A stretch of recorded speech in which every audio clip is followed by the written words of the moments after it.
Hey everybody, welcome back to the podcast. And if you're on YouTube, welcome back to the show and the channel. And this week we're talking about intuition, creativity, big visionary decision making in terms of creating a life that you love, but also something called intuitive obedience. And intuitive obedience is not a term that I made up. It's a term that I was introduced to by Grace Chon. She is the host of the podcast Creativity School, and she's an akashic records reader. She's a hypnotherapist. She does all sorts of cool things. But I had an akashic records reading done with her months ago.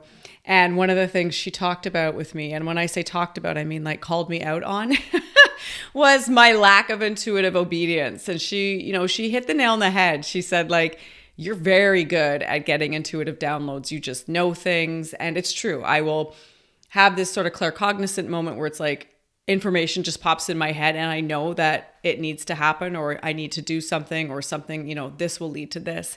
But I'm really bad at following through. I'll let my logic mind get in the way and be like, that doesn't make sense. What does that have to do with anything? So she really talked to me about leaning into being intuitively obedient, meaning if a thought pops up in my head or something that I know is true or needs to be expressed or explored, then I have to actually do it. And I've been leaning into using my intuition to guide me in terms of some life decisions lately. I've been looking at, big visionary things, not like, what am I going to have for dinner or like, what do I want to wear today? But more like, what do I want my life to look like? What do I want work-life balance to look like? What do I want work to look and feel like? And what type of work is that actually? It's sort of that tapping into like what I want the energetic state to be like in my body and in my life, and then what elements I needed to put in and what elements I needed to take out. So, when you're talking about like visionary mapping of your life in terms of things you want to do, you start making decisions like what you're going to prioritize, what you're going to let go of, what you're going to grieve, what you want to embrace and like build upon. And it was a process and I had worked through it and I thought, you know what? This is a not now, maybe later thing. This is a no, never thing. This is a yes, this will help me. This is what I need to lean into. And I got to a point where I was at peace. I felt really fulfilled. I was content. I had some new clients coming in. I was starting a new program at the Canadian International Institute for Therapeutic Arts or Art Therapy. I always flip that acronym around. It's CIIAT. There's too many letters. Anyways, I was at this point where I was like, yeah, I feel good. I'm letting go of this because I need to lean into this. These are the, energies that are really important in my life. I really want to feel like safety, security, stability. So I'm going to not get rid of, but I'm going to shelve this and bring this into my life. And I was like, yeah, I'm good. Until I was literally like rage bombing or rage voice noting F-bombs to my best friend in a voice note at 7 a.m. I was like, blah, blah, blah, blah, blah, but then this and this and this and this in my life. And why don't I have this? And I'm mad about it. It was just like, it was very extreme. And it was literally 7 a.m. And I realized I was like, I am not okay. Like, maybe I need some tea. I need to like chill. But I was definitely like not at peace and I was not feeling fulfilled. And there was definitely a part of me that was not happy. Like there was a part of me that was so mad, like enraged, and was just screaming through these F-bombs that I was yelling at 7 a.m. to my friend, that part of me was screaming, being like, listen. And, to backtrack, you're like, what happened at 7 a.m. that caused you to totally unravel? And it was that I took a little scroll through Instagram. Like, I feel like all stories start this way. I was on Instagram looking at other people's lives. And then something came face to face with me. It was a very good friend of mine, not somebody who is like, some random person on the internet that I've never met. This is someone in my real life who's very important to me. And they shared something. And I was like, oh, when I first saw it, I was smiling. And I was like, that's so amazing. And it made me nostalgic. It made me remember like a part of my life when I was doing similar things. And then it flipped like very quickly. I went from like happy and smiling and like, remember those days, to being like, where the fuck are those days? And I was so mad. I went from like 0 to 100 on the rage scale, and I was enraged, like I said, yelling in a voice note to my best friend at 7 a.m. because I was just like, what the fuck is this? Blah, blah, blah, blah. Like, why am I not doing this? And I wasn't mad at my friend at all. I was not mad at her life, but I was mad at my life and my experience and how I was experiencing right now. I was mad at limitations that I had or perceived. I was mad at things that I had or perceived that I didn't have in my life, that I wasn't able to do certain things. I was like super mad that I was saying yes to something in order to say no, or like in order to say yes to something, I had to say no to this other thing.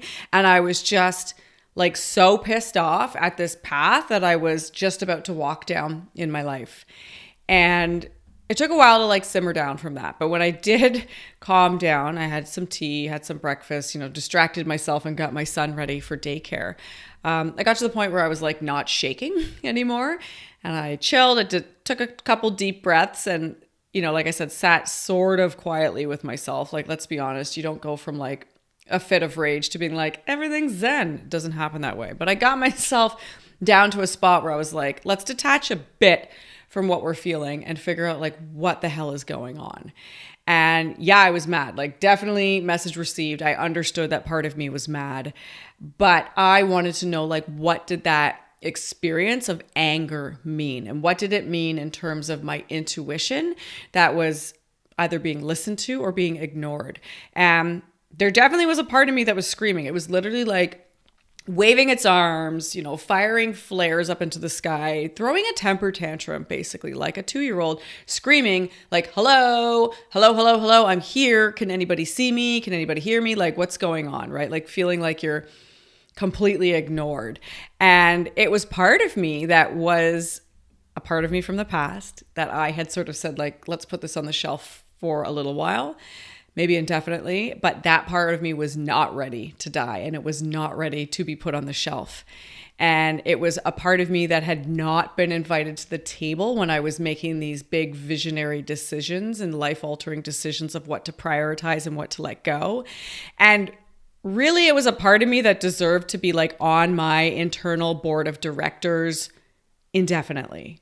Like it lost its seat at the table and it was screaming like, what are you doing? Like, why am I being locked out here? And it taught me one thing. This whole experience taught me that I had missed the mark.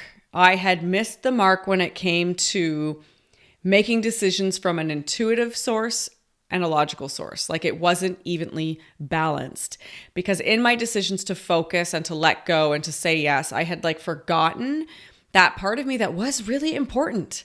It was really important to my identity and my well-being and my satisfaction of like experiencing life as a human. And I didn't notice it at first. Like, I was able to logically talk it away because clearly it had been chattering at me for a while, and I had been like dialing it down, being like, shh, shh, shh. We'll talk later, until it got to the point where it was like a giant flashing neon sign that was like, hello, hello, hello. And it went from like quietly protesting to screaming rage. And when I realized, I was like, okay, this actually needs to be looked at. I had to go back and rework everything. Things that I had, originally said like, okay, this is a not now, maybe later, looked like a no, this needs to be prioritized. Like, this is something that you can't put off or ignore, and you need to make space for it in your life. And I think it's important to remember that like when we have a really strong emotional reaction to something, like that's extreme in relation to the event, like i.e. me throwing F-bombs into my phone at 7 a.m. because I witnessed a friend's story on Instagram that's like a little bit disconnected, like a little bit too dialed up. When something like that happens, it means that like an internal boundary has been crossed. Sometimes by somebody else, sometimes by yourself. And it means that like a part of yourself has been ignored, or you've abandoned your inner voice, and it's like screaming like, hello, what are you doing? Like, what's going on? And that voice that's screaming at you in that display of like really extreme reaction to something, it is trying to point you intuitively to a space of like healing that needs to take place, or into a thought that maybe you need to examine and work with a little bit. It might be guiding you into a boundary that you need to establish for yourself in your life, with work, with a person, with family. It might be guiding you back to a life plan that you need to rework. It could be guiding you to like an idea that needs to be explored or a project that needs to be birthed. If you're having a really extreme reaction, like say somebody you see somebody teaching a class online and you have this like, you're really depressed, you get really pulled down about it and you're like really hating on your life or hating on what you're doing. That's a sign that like, hey, maybe that's a project you need to be doing. And for whatever reason, you intuitively want to do it, but your logic brain and your analytical brain is saying like, no, I can't do this for whatever reason. These leaks of extreme emotion, whether it's sadness or rage or envy or whatever, right? Jealousy, those leaks, and I call them leaks because it's literally like you have a lid on you and it's like, it's just starting to like spray out the top and drip and then it goes, right? It explodes eventually. These leaks of extreme emotion, it's like I said, like coming out the top, if you imagined you were like a bottle with a lid on it, or like think of yourself as like a water balloon and someone pokes a pin in it. The balloon doesn't explode yet, but this water starts to shoot out before eventually, the tension just makes the whole thing blow. But they are like somebody, like a little voice, a little inner you trapped inside you that's like poking a hole in you and shining a light through it, being like, hey, listen, I'm here, right? They're trying to get your attention. And the more extreme these reactions are, the more you need to pay attention to them. You need to notice them and stop and go like, okay, what kind of action can I take here? The more that we know that this matters, right? If something's a really extreme, we're like, okay, this is important. Like in my own case, I was like, if this is how mad I am, I got to really sit with this for a bit.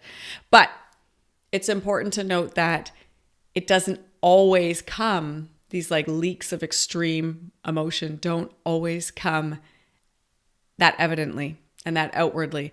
They can be very sneaky. They can also slip by unnoticed.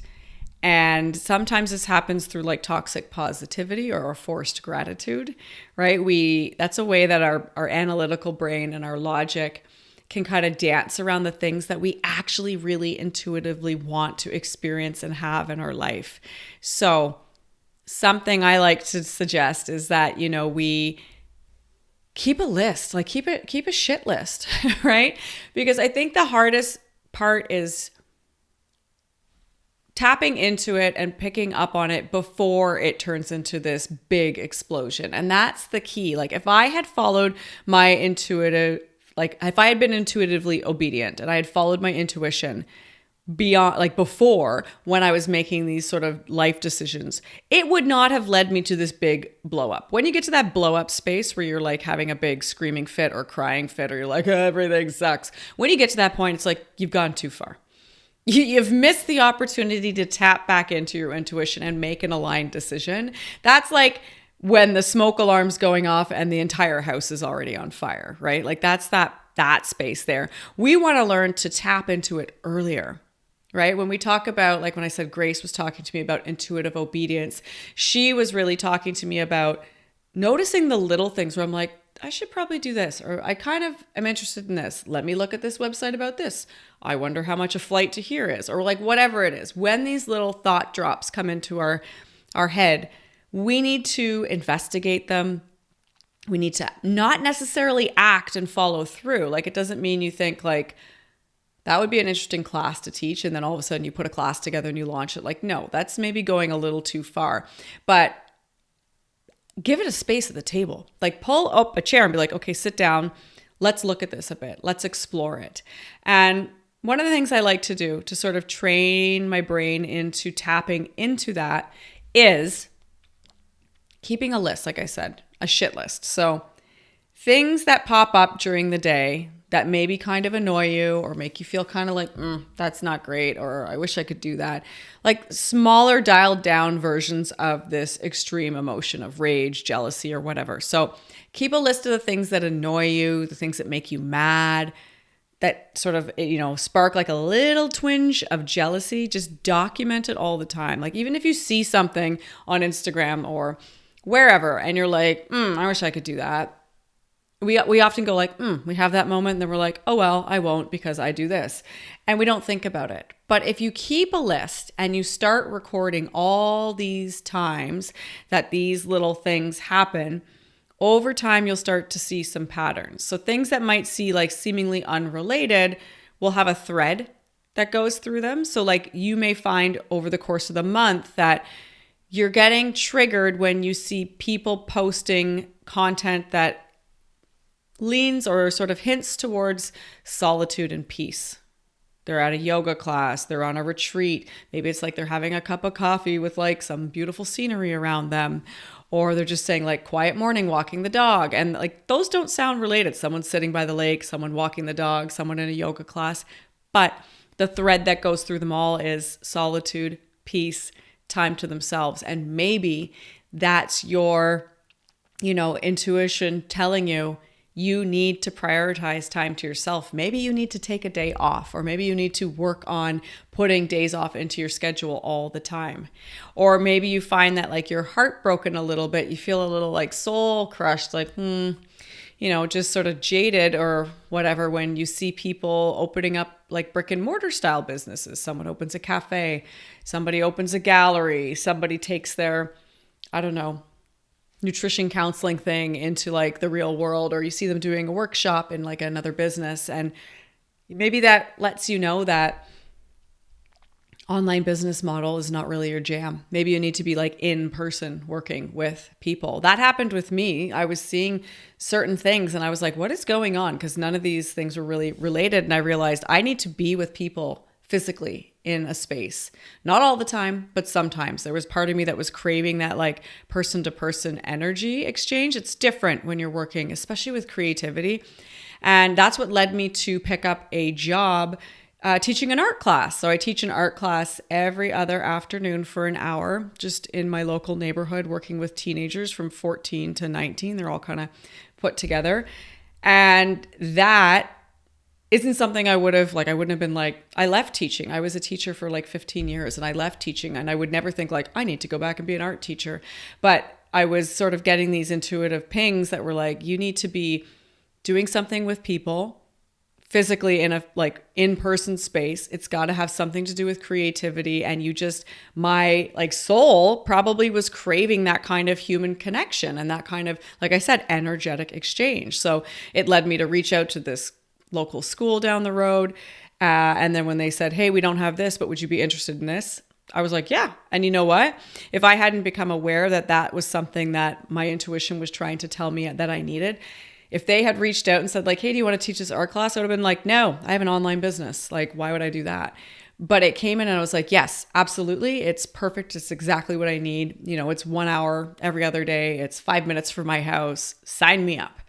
And having those conversations with my intuition and tracking the things that had been kind of, popping up as red flags or orange flags or even yellow flags for me had helped me, like lead me down this path so that when this opportunity came in, I was able to be like, yeah, that's actually going to be good. Because our egoic mind, our brain, our logic, the part of us that keeps us alive, makes decisions, is able to set plans and then put them in action and take steps and revise. That part of our brain that likes to filter things out, it's very good at what it does. And sometimes it's too good at what it does, meaning that it jumps the gun, right? It jumps the gun. It's like, nope, yep, let's go. I think the hardest thing about being a human is that we have these two parts. We have this like energetic soul component, which is a little more loose and hard to define because it literally is the energy and the energetic space that you exist in. Plus we have this like supercomputer in our head that wants to run the show like a robot, right? Or like a factory. And the hardest thing about being a human is learning to sort of align the two. And I think when that comes in, like the way you align the two is learning to tap into both spaces and both states and recognize, like having a step back and being like, okay, that's logic mind, egoic mind, that's analytic, that's brain, whatever you want to call it, frontal lobe, like give it a name. And then there's like soul. Some people call it source. Some people just call it like personal essence. Some people call it intuition. inner self, whatever. Like like I said, give it a name and learn to listen to both of them and learn to allow your logic brain, your analytical mind, to give space to the energetic, intuitive ideas that come through. That's the biggest, hurdle after you've learned to identify the difference between the two, is to teach your brain to be like, it's okay to shut this down a little bit. It's okay to dial it down and to let this other part of me have a seat at the table, express its needs, express its concerns, and try some things, So like I said, maybe you notice like you need more time to yourself. Maybe you need to look at your business model and make space for a different type of interacting with people. Or as in my case, maybe you see someone taking a walk down a sunny street in Europe and you realize that you just really, really need a holiday, like ASAP. And that was the case for me. If you're wondering like what had me flipping out, it was my friend who is with her son over in Europe on like an extended vacation, and they were walking down the streets. And I used to live that life. I used to live in London, England, and I would take trips all the time. I lived literally on the doorstep of Europe. And even when I came home before I had my son, I would go back. Every summer I'd go back for like 6 weeks and just boom, boom, boom, jump around. And I haven't been able to do that in several years because pandemic, pregnancy, being a mom, dealing with some postpartum stuff, trauma healing. Trauma healing has taken up a big chunk of my life in the last few years, and grief and working through all just the mess of life, right? Like the mess that life can become. And so that part of me had sort of been like, we don't have space for you right now, or now is not the right time. You'll come back. But that part of me was like, it's time to come back. Like it's time to come back.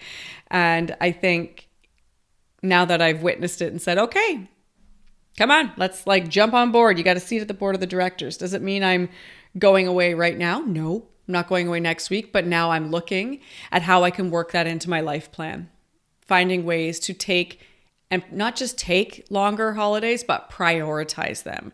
So they are not nice to haves. They are, I will have these, and making plans for it in terms of my business, the jobs that I take, the income that I generate, the type of work I do and when, and what, like I said, what gets prioritized, what's going to happen. So I'm excited to see where that leads me. And I challenge you to do this. Honestly, I really do. I challenge you to listen to that little voice inside of you. Like I said, take a week or two. And every time an idea pops in your head, something somebody once said to me is like to pay attention to like the direction that the thought comes from. If it feels like it comes from above and it just kind of is like boop in your head and you're like, where did that come from? Typically that's intuition. Whereas if it feels like it comes from the horizontal, and we're getting a bit woo-woo here, but stay with me. If it feels like if it comes from the horizontal, the logical, the tangible, this leads to this, how about this? That's not typically intuition, but the intuition and the intuitive downloads are these things that seem to just come out of nowhere. So I encourage you to spend a week or two getting to know that little voice and that intuition. And whether it's random ideas where you're like, I should go this way when I go home today, or I should look at this website, or, what would it be like to do this? Pay attention to those, but also pay attention to the times that it's annoyed, the times that it feels jaded, disheartened, discouraged, sad, and look for the threads. Try to figure out what it is trying to tell you, because you have to be a little bit of a detective in these scenarios, and you have to work to decode and basically like create a language with yourself and your intuition. So I encourage you to do that this week and look at your life and what you need to make space for. I would love to hear what you discover about yourself and your life, and, big things, small things. Maybe it's like, I got to go to bed early. I got to go to bed an hour earlier. I am tired. That's what my intuition's trying to tell me. Or maybe you're like, you know what? I'm going to start writing again, or I'm going to take a class. I would love to know what your intuition leads you to. You can share this episode on Instagram, take a screenshot, post it, tag me in it, tell me what sort of intuitive downloads you're experiencing. And if you enjoyed this episode, please remember to share it with a friend, subscribe, leave ratings, all those things. They seem like little simple actions to take, and they are, but they have really big impact. They really, really matter. So thank you so much to everyone who has subscribed to the channel on YouTube and subscribed to the podcast on Apple or Spotify, and leaving those ratings and reviews and comments mean so much to me because I get to know you and your side of the experience. And I'll be back next week with another episode about who knows what, something about creativity, creative living, wellness, and self-discovery. All right, I'll talk to you next week, everybody. Bye.